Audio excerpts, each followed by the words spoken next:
Yo, Dega talk. You know the vibes. It's Dega talk. Dega talk. Dega world. Make sure you turn in that Dega talk, man. Going up. Dega talk. You know, Dega talk, man. Turn the fuck in. I don't need none of them guns and shit. Dega talk. You're now tuned in to Dega talk. But you can get spent on like fans. I don't even know why niggas hating. Them niggas really be fans.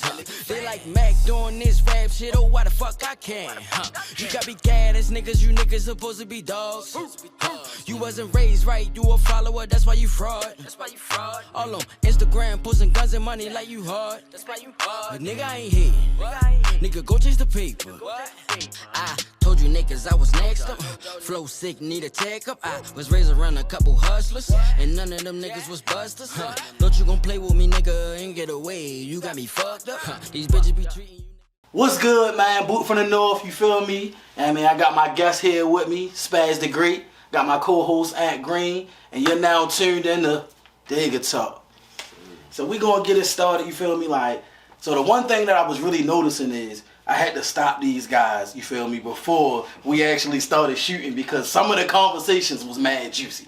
Some of these conversations was, and it was real. It was real. It wasn't no messy stuff, you feel me? It was talking about real life stuff, like some real life stuff, you feel me? And like, Spaz got one of these great ideas. I don't know if you're sure you want to put it out there to the public yet, so I ain't gonna really say too much, but it's gonna bring a lot of awareness to a lot of things that like men go through that we don't really get a chance to express. And I think that's something that, you feel me, we need as men, because, you know, we're taught to not show no emotions, or even if we do show emotions, like with the Tyrese crying and things like that, everybody clowned them. So it's just like, man, like, I want to get something together where we can really, like, be able to compartmentalize, I got that from you, compartmentalize, you feel me, our emotions and things that we can't express to the world to each other. So, like, I want to give you guys the platform, you feel me, like, first off, what made you come up with wanting to give guys something that we naturally don't have and most people don't do? Well, the one thing that really made me want to come up, that made me come up with the idea was the fact that, you know, me working in the mental health field for 5 years and seeing what dealing with those type of issues where men don't know how to decompress. Facts.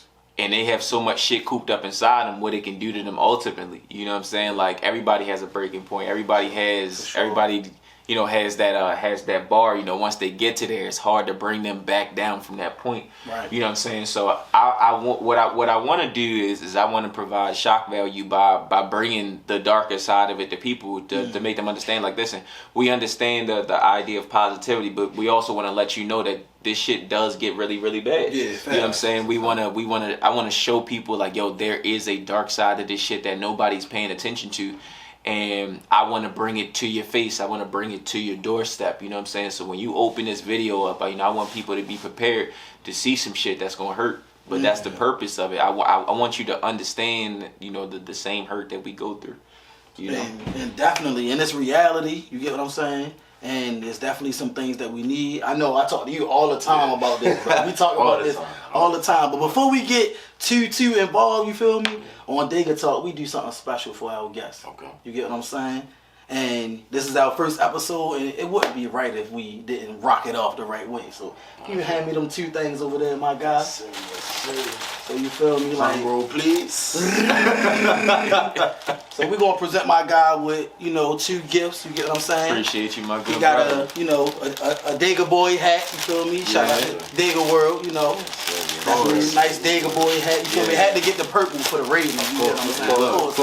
I'm gonna throw this on right now. I ain't even worried about the fit. Honestly, as you open that up, bro, I honestly want to say, like, you know, these are just, I mean, of course, it don't mean too much. You know, it's just materialistic stuff, but it's like a token of our appreciation to you, because even for you to step out to do what you're doing, it takes a lot of putting pride to the side. It takes a lot of courage, because it's vulnerability. Right. And, like, you know, as we were speaking off camera, like you were saying, you have, you know, 2 sons. We need people like you. Right. Even me, like, I'm older than you. Right. I need people like you. Right. To be able to help me. Right. That's real. Because sometimes it's not about age. It's not even, I just met you. But at the end of the day, we like-minded. And at the end of the day, even one day, you know, you help me today, I'm maybe it'll help you tomorrow. Right. So on and so forth, and we just, just help each other. You know what I'm saying? So like I said, sure. it's materialistic stuff, but it's just a token of our appreciation. For sure. Definitely. Appreciate you. For sure, man. Appreciate y'all, man. And I definitely want to see you, open up your gift. And this man is he does many things. So it was hard to figure out what the hell to get this man. I ain't gonna lie. But I know he has one already, you know what I'm saying? But I know he has 1,000 of them, but you can never use, you feel me, like too many. Without question. Yeah. And that one is definitely catered to the phone too. Yeah. So I know you got a bunch of stuff catered to the camera. I see you do, my man go crazy on the TikToks. I gotta he go say, crazy on the TikToks, bro. That 30 crazy on the I gotta get on TikTok, TikTok now. I gotta get on TikTok. It was one video in particular that, of course, this is my homeboy, you feel me? So, I see all this stuff, but it was one that stood out to me, and I'm like, all right, bro, you got something. And it was when he was introducing all of the hoods in Baltimore, but he was putting a spin on it and saying, you should come here. He had Poplar Grove. He said, yeah, make sure when you come here, you wear a lot of blue and red. To accentuate yourself so you can stand out. That is hilarious, bro. You feel me? Because I'm thinking like a person outside of Baltimore. I'm like, I hope they don't really come down here. Don't come here. I hope they don't do this. But everybody that's from Baltimore, that shit was hilarious. Yeah. That shit was hilarious. And when I seen that, I'm like, all right, bro, doing something different. That's dope. Like bring some humor to it. Yeah, for sure. Yeah, that video actually, like I was literally just sitting down in here bored, yo. I was like, yo, let me just make a video. And I was like, oh well, let me just make this. And came up with it. Yeah, that shit just came to me. That I find a lot of creative ideas and just kind of sitting around. So that video at this moment across platforms has gone over 200K views. And people have seen that video from all over. Hilarious. People that hit me up, can you make a part 2? Can you make a part 3? I made a part 2. You know what I'm saying? You feel me? Like, I made a part 2. Yeah. Hilarious, yo. Yeah. Oh my gosh. Can we speak about that though? Growing up in Baltimore. Can we speak about growing up, especially with, I don't know, like I said, I just met you, so I'm not sure where you grew up or how you grew up. I wanted to ask you about that because with me knowing we kind of just went straight into the serious stuff. Yeah. But I want to know, like, how was growing up for you? Where did you come from? Like, who are you? I mean, like a lot of people, it was tough, man. I grew up in some of the roughest neighborhoods in Baltimore City, man, but you wouldn't think it based on, most people wouldn't think it based on, conversation, but I grew up in Cherry Hill. You know what I'm saying? I grew up in Cherry Hill, and at the time when I grew up out there, man, it was, real out Cherry Hill. Early 2000s, man, people was getting smoked. You feel me? Like left and right over minor shit. And the thing about it is that Cherry Hill is such a small neighborhood, bro. Like Cherry Hill is not big. I just was living there last summer, I know everybody there now. Yeah. Just a summer. So it's a small neighborhood, bro. Like I know every corner of that whole neighborhood, but.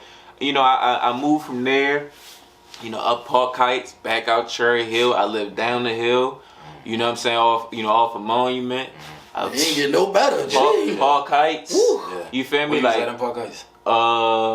Right there around the corner from Martin Luther King. So I was on, Baylor? Yeah. I was on Baylor. Yeah. I was on Baylor. So I'm the same thing. I'm from Fulton Press, man. So you feel me? And then I was up on Virginia Avenue. I know exactly. You feel me? Right across the street from Kip. You feel me? Like it was like I grew up in all of the roughest neighborhoods in Baltimore City. You know what I'm saying? But the thing I took from growing up in these places was that, you can either be a product of your environment, or you could be a product of your environment. You feel me? Like you can, everything is perception. You have a choice to make in every situation. You make choices consciously and unconsciously every day. Yeah. You feel me? And the thing that I looked at when I walked outside every day and seen my community, I was like, I don't want to do this shit. Like I want to be better than this shit. You know what I'm saying? I want to be an example for motherfuckers that want to live a long, healthy life. You know what I'm saying? That's somebody that want that at that time, especially, you know what I'm saying? Like, I want to grow up and have children. Yeah. You feel me? And I want to be able to raise them without them having to worry about, like, is daddy going to jail? Like, is he going to bring some trouble home? Like, none of that. Like, you don't have to worry about that. Like, I will struggle with a 9 to 5 before I ever put myself in a position where my kids can be caught in harm's way because of some shit I'm involved with. Can you say that quote one more time, though? You can be a what? Hey, you can be a product of your environment, or you can be a product of your environment. It's definitely about to be on fucking top, man. I swear. I feel like a man, but you can spend on life. Yeah. I don't need none of them guns and shit. I use my hands. I was raised right like a man, but you can get spent on like fans.